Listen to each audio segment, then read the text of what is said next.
الحمدللہ رمضان المبارک کا آخری عشرہ جو اللہ تبارک و تعالیٰ کی مہربانی سے جاری و ساری ہے اور ہم سب اس کے فیض و برکات سے مستفیض ہو رہے ہیں۔ آخری عشرے میں جو سب سے اہم چیز ہے وہ ہے شب قدر کا تلاش کرنا۔ آج کی اس جو گفتگو میں اگر کوئی شخص اس گفتگو کو سن لے گا تو میرا خیال ہے کہ بہت حد تک اس کو شب قدر تلاش کرنے میں اور ڈھونڈنے میں آسانی مہیا ہو جائے گی۔ دوسری بات یہ کہ یہ گفتگو کرنے کا مقصد یہ نہیں ہے کہ میں آپ سے یہ کہوں کہ بھائی چینل کو سبسکرائب کرنا اور ویڈیو کو شیئر کرنا، لائک کرنا، یہ کرنا، وہ کرنا، جو بھی کچھ ہے، اس سے مجھے کوئی سروکار نہیں ہے۔ چینل کو سبسکرائب کریں نہ کریں، ویڈیو شیئر کریں نہ کریں، اگر میری گفتگو سے کسی ایک بندے کو بھی اصلاح ہو گئی، ایک بندے کی بھی اصلاح ہو گئی، ایک بندے کو بھی صحیح راہ کا تعین کرنے میں آسانی ہو گئی تو میرے لیے یہی کافی ہے۔ تو میں جو گفتگو کر رہا ہوں شب قدر کے بارے میں، شب قدر کے حوالے سے بات یہ ہے صرف کہ لوگوں کے اندر یہ شکوک و شبہات ہیں کہ شب قدر کا تلاش کرنا یا اس کا ملنا کس طرح سے ممکن ہے۔ تو ہم گفتگو کا آغاز کرتے ہیں شب قدر پہ، جو اکارڈنگ ٹو قرآن نے سورہ قدر میں جو اللہ تبارک و تعالیٰ نے ارشاد فرمایا وہیں سے شروع کرتے ہیں بات کو۔ انا انزلناہ فی لیلۃ القدر۔ اللہ تبارک و تعالیٰ نے قرآن مجید میں اس آیت کا، اس رات کا، طاق رات کا حوالہ دیتے ہوئے جو بات کی ہے، جو گفتگو کی ہے، اس میں کہا ہے کہ انا انزلناہ فی لیلۃ القدر۔ لیلۃ القدر میں ہم نازل کرتے ہیں۔ اچھا، اب تھوڑا سا ایک چینج یہ ہوگا کہ تقریباً جو علماء کرام نے قرآن میں تو ترجمہ لکھا اس میں یہ کہ قرآن نازل کیا، اللہ تعالیٰ نے شب قدر میں قرآن نازل کیا، ٹھیک ہے، ہم اس ترجمے سے بھی انکار نہیں کرتے، لیکن ہم جو ترجمہ بیان کر رہے ہیں وہ صوفیہ کرام کا ترجمہ بیان کر رہے ہیں اکارڈنگ ٹو صوفیزم کے مطابق جو اولیاء کرام نے ترجمہ بیان کیا ہے اور اس آیت کی باطنی تشریح جو کی ہے اس کے حوالے سے گفتگو کرنا مقصود ہے۔ اب جو لوگ علم تصوف کو جانتے ہیں، اولیاء کرام کی تعلیمات سے آشنا ہیں، ان کے لیے سمجھنا بہت آسان ہوگا، لیکن جو لوگ اولیاء کرام کی تعلیمات سے ناواقف ہیں اور اس کو ڈینائی کرتے ہیں اور اس کو رد کرتے ہیں اور اس کی حقیقت سے ناشنا ہیں تو یقیناً ان کے لیے مشکلات کا سامنا ہوگا۔ تو بات یہ ہے کہ ہم صوفیزم کے حوالے سے بات کرتے ہیں، تو اولیاء کرام نے جو ترجمے کی اور اس کے باطنی تشریح کی ہے اس کے حوالے سے گفتگو کرنا مقصود ہے تاکہ آپ لوگ حقیقت کے قریب تر پہنچ جائیں۔ اب کیا ہے کہ انا انزلنا فی لیلۃ القدر، لیلۃ القدر کے بارے میں اللہ تبارک و تعالیٰ ارشاد فرما رہا ہے، لیل مینس رات، ٹھیک ہے، قدر مینس پاور والی رات۔ لوگ یہ سمجھتے ہیں کہ شاید قدر کے حوالے سے بات یہ ہو رہی ہے کہ قدر کا مطلب یہ ہے کہ اہمیت والی رات نہیں، در حقیقت اس کا جو باطنی ترجمہ ہے وہ ہے پاور والی رات۔ دوسری بات یہ کہ انا انزلنا، کہ ہم نے، انا انزلنا، ذہن میں رہے کہ انزلنا نزلہ یا نزل یا نزل، اس کا مطلب یہ ہوتا ہے کہ اوپر سے نیچے کی طرف ڈائریکٹ، وداؤٹ اینی اسٹاپ، اوپر سے نیچے طرف ڈائریکٹ۔ دوسری طرف اگر آپ دیکھیں گے تنزیل، یہاں تنزیل کا بھی لفظ استعمال ہوا ہے اسی سورہ میں، تو تنزیل کا مطلب ہوتا ہے اسٹیپ بائی اسٹیپ، یعنی ٹھہر کے، جیسے قرآن کے حوالے سے تنزیل القرآن، کہ قرآن کو وقت مقررہ کے حساب سے تھوڑا نازل کیا، ٹھیک ہے جی۔ اچھا، اب ہم آگے چلتے ہیں کہ ہم نے نازل کیا یعنی ہم نے اتارا، کب؟ لیلۃ القدر، لیلۃ القدر کی رات میں ہم نے اتارا، ٹھیک ہے، ہم نے بھیجا۔ اب کس کو بھیجا، کیا اتارا، کیا چیز ہمارے سامنے دنیا میں آئی، وہ آگے چل کے اللہ تبارک و تعالیٰ نے اشارہ دیا ہے کہ وما ادراک ما لیلۃ القدر. اب لیلۃ القدر کی ڈیفینیشن بیان کرتے ہوئے اللہ فرماتا ہے کہ شب قدر وہ رات ہے کہ جس کے بارے میں آپ کو وہم و گمان بھی نہیں ہو سکتا, ادراک بھی نہیں ہو سکتا, یعنی آپ کے تصور میں بھی نہیں آ سکتا کہ یہ رات ہے کیا. وما ادراک ما لیلۃ القدر, یعنی آپ جانتے ہی نہیں ہو کہ یہ رات ہے کیا. اب اس کی تھوڑا سا حوالہ دیتے ہوئے کہا وما ادراک ما لیلۃ القدر لیلۃ القدر خیر من الف شہر, یعنی تھوڑا سا ریفرنس دیا اور فرمایا کہ چلو اتنا میں بتا دیتا ہوں کہ یہ رات جو ہے 1000 مہینوں کی عبادت سے افضل. لیلۃ القدر خیر من الف شہر. اچھا, اب یہاں یہ ثابت ہوا کہ یہ ایک رات ہے جس میں اللہ نے کسی کو اتارا. دیکھو علماء کرام نے تو ترجمہ کیا قرآن اتارا, ٹھیک ہے جی. ہم یہ کہہ رہے ہیں کہ اللہ تبارک و تعالی انا انزلنا, ہم نے کسی کو بھیجا, ہم نے کسی کو نیچے اتارا. اچھا, اب آگے چلتے ہیں تو کہا کہ خیر من الف شہر. اب شہر کا مطلب یہ ہے کہ الف شہر 1000 مہینوں کی عبادت سے افضل. 1000 مہینوں کی عبادت سے افضل. عبادت کون سی, یہ بھی ابھی گفتگو میں باقی ہے, بات کرنا, اس پہ بات کرنا باقی. عبادت سے افضل 1000 مہینے, یعنی تقریباً 80 سال 75 سال کے قریب عرصہ ہے جس کے عرصے میں 1000 سال کی عبادت پوری ہو جاتی ہے. 1000 سال کی عبادت سے افضل. وما ادراک, ادراک نہیں کر سکتے, لیکن ریفرنس دیا کہ ایک اتنی قیمتی یہ رات ہے, اتنی اہمیت کی حامل یہ رات ہے, اتنی فضیلت والی یہ رات ہے کہ اس میں جو ہے آپ کو 1000 سال کی عبادت سے بھی افضل جو ہے وہ اہمیت کی حامل ہے, فضیلت کی حامل ہے. اور اس کا جو ہے جو لوگوں نے اس سے فائدہ فیض و برکات حاصل کیے, وہ فیض و برکات 1000 سال کی عبادت سے افضل ہیں. پھر آگے چلتے ہیں. اِنَّا أَنزَلْنَاهُ فِي لَيْلَةِ الْقَدْرِ وَمَا أَدْرَاكَ مَا لَيْلَةُ الْقَدْرِ خَيْرٌ مِّنَ أَلْفِ شَهْرٍ تَنَزَّلُ الْمَلَائِكَةُ وَالرُّوحُ. اب یہاں غور کیجئے گا کہ تنزل الملائکۃ والروح, یعنی اب آ گیا تنزیل والا لفظ. ایک آیا انزلنا, دوسرا ہے تنزیل. تنزیل کا مطلب کیا میں نے بتایا کہ وہاں ڈائریکٹ بھیجنا, اور یہاں انزل مانے ڈائریکٹ اور تنزیل مانے ٹھہر ٹھہر کر, اسٹیپ بائی اسٹیپ, رک رک کر. اب یہاں ہو رہا ہے تنزیل. تنزیل میں کیا ہو رہا ہے, ملائکۃ والروح, یعنی ایک تو ملائکہ کی جماعت آ رہی ہے اور اس کے ساتھ ایک روح آ رہی ہے. آگے پہلے کیا ترجمے میں کیا ہے علماء کرام کا ترجمہ یہ ہے کہ قرآن نازل کیا. تو قرآن نازل کیا تو یہاں اللہ تبارک و تعالیٰ فرما رہا ہے, سمجھنے کی کوشش کیجئے گا کہ اللہ تبارک و تعالیٰ فرما رہا ہے کہ ملائکۃ والروح, ملائکہ تشریف لا رہے ہیں زمین پہ اور اس کے ساتھ ایک روح آ رہی ہے. قرآن کے ساتھ کبھی بھی روح کا تذکرہ نہیں آیا. جب بھی قرآن آیا جبریل امین لے کے آئے, حضور پاک صلی اللہ علیہ وسلم کے پاس تشریف لائے اور قرآن وہاں پیش کر دیا گیا. ٹھیک ہے جی, وقتاً فوقتاً قرآن جس طرح آیا اس میں کبھی بھی روح کا تذکرہ نہیں کیا گیا. ٹھیک ہے, یہاں کیا جا رہا ہے کہ ایک روح آ رہی ہے. اب روح کے ساتھ جو ہے ملائکہ کا پروٹوکول ہے.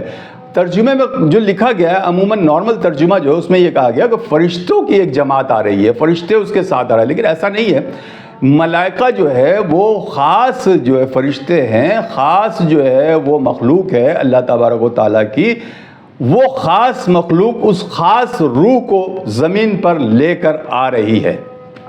پتہ یہ چلا کہ ہم نے بھیجا, رات میں بھیجا. کس کو بھیجا, ایک ملائکہ کی جماعت اور ایک روح. ٹھیک ہے جی, تنزل الملائکۃ والروح فیہا باذن رب من کل امر.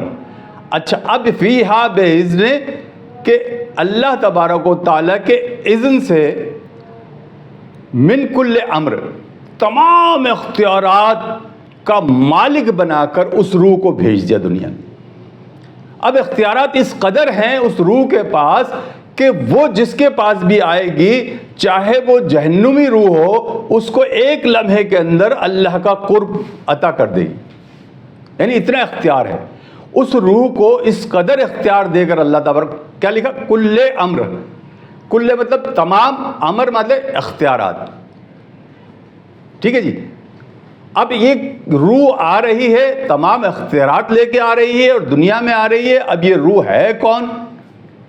یہ کہیں تذکرہ نہیں ہے, کہیں ریفرنس نہیں ہے, ٹھیک ہے جی, کہیں بولا نہیں گیا کہ روح کون سی ہے. لیکن اس رات کی تمام تر اہمیت صرف اس روح کی وجہ سے.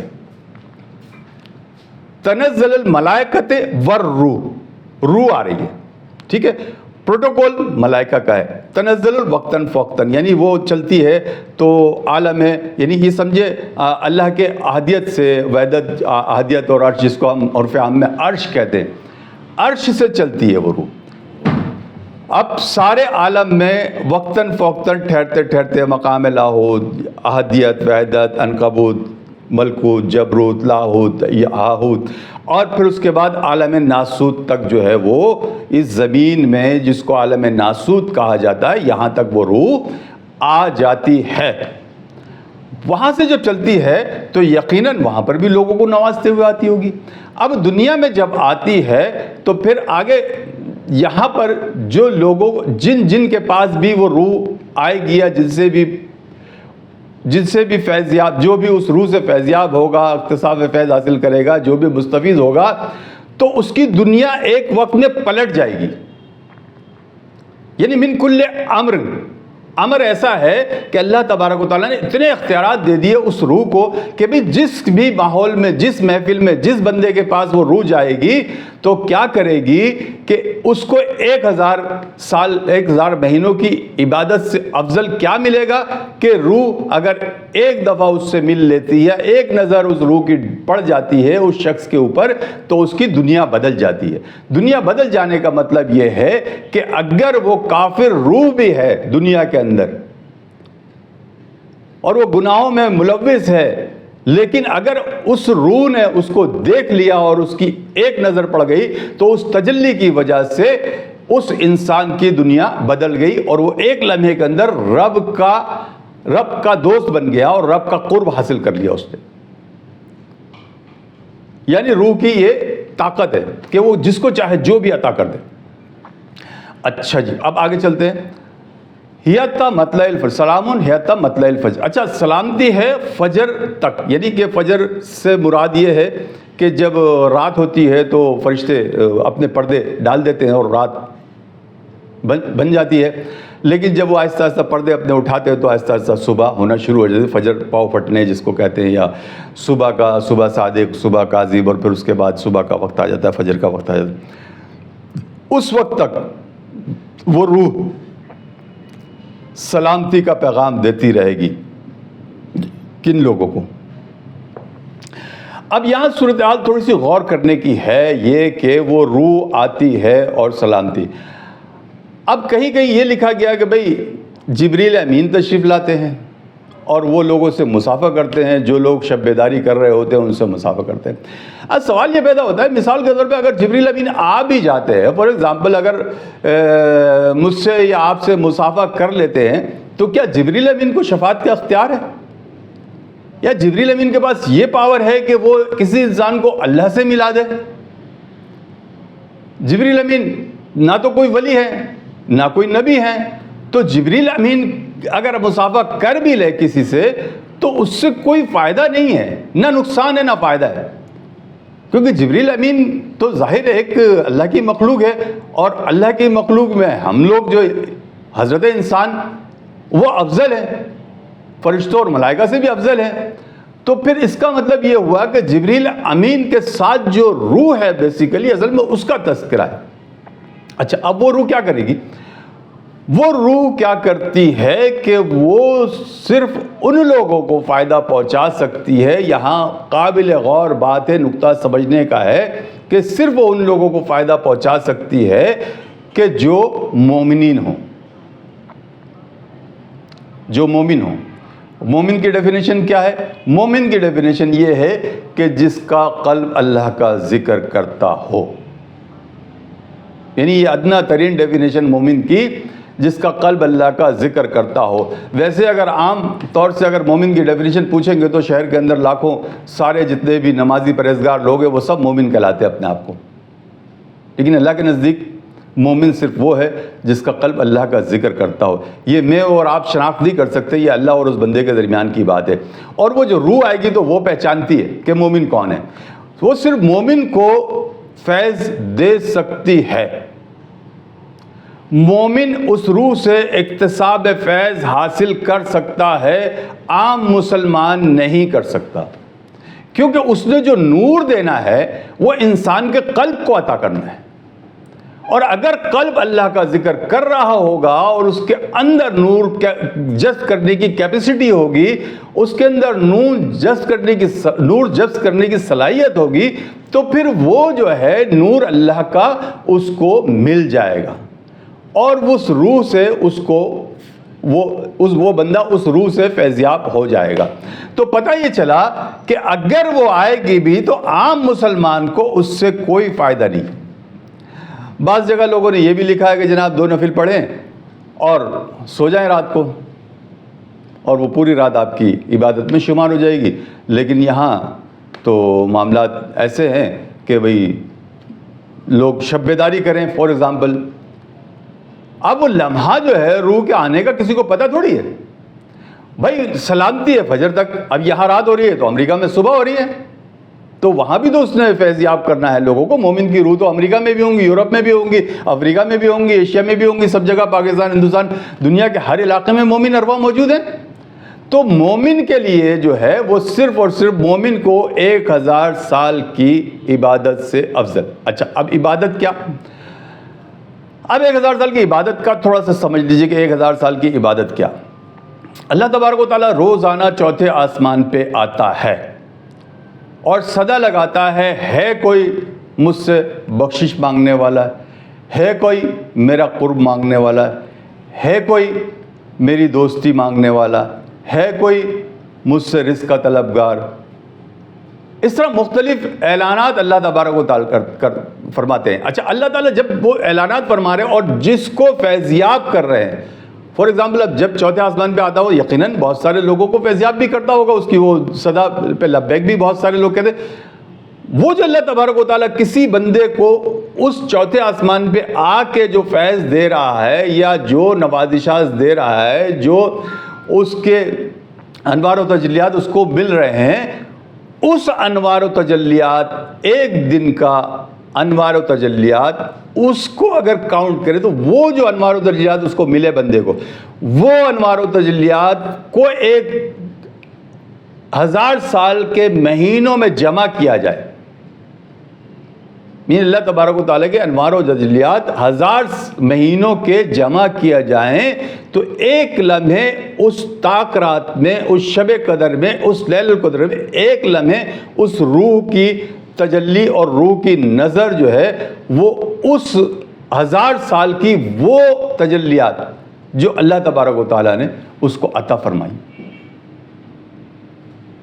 یعنی ہم تو یہ سمجھ رہے ہیں کہ یہ روزانہ کو جو نماز روزہ ہے, حج زکوٰۃ ہے, یا جو نیک ارکان ہے, ان ارکان کے مطابق یا ان ارکان کے برابر کوئی حصہ مل جائے گا.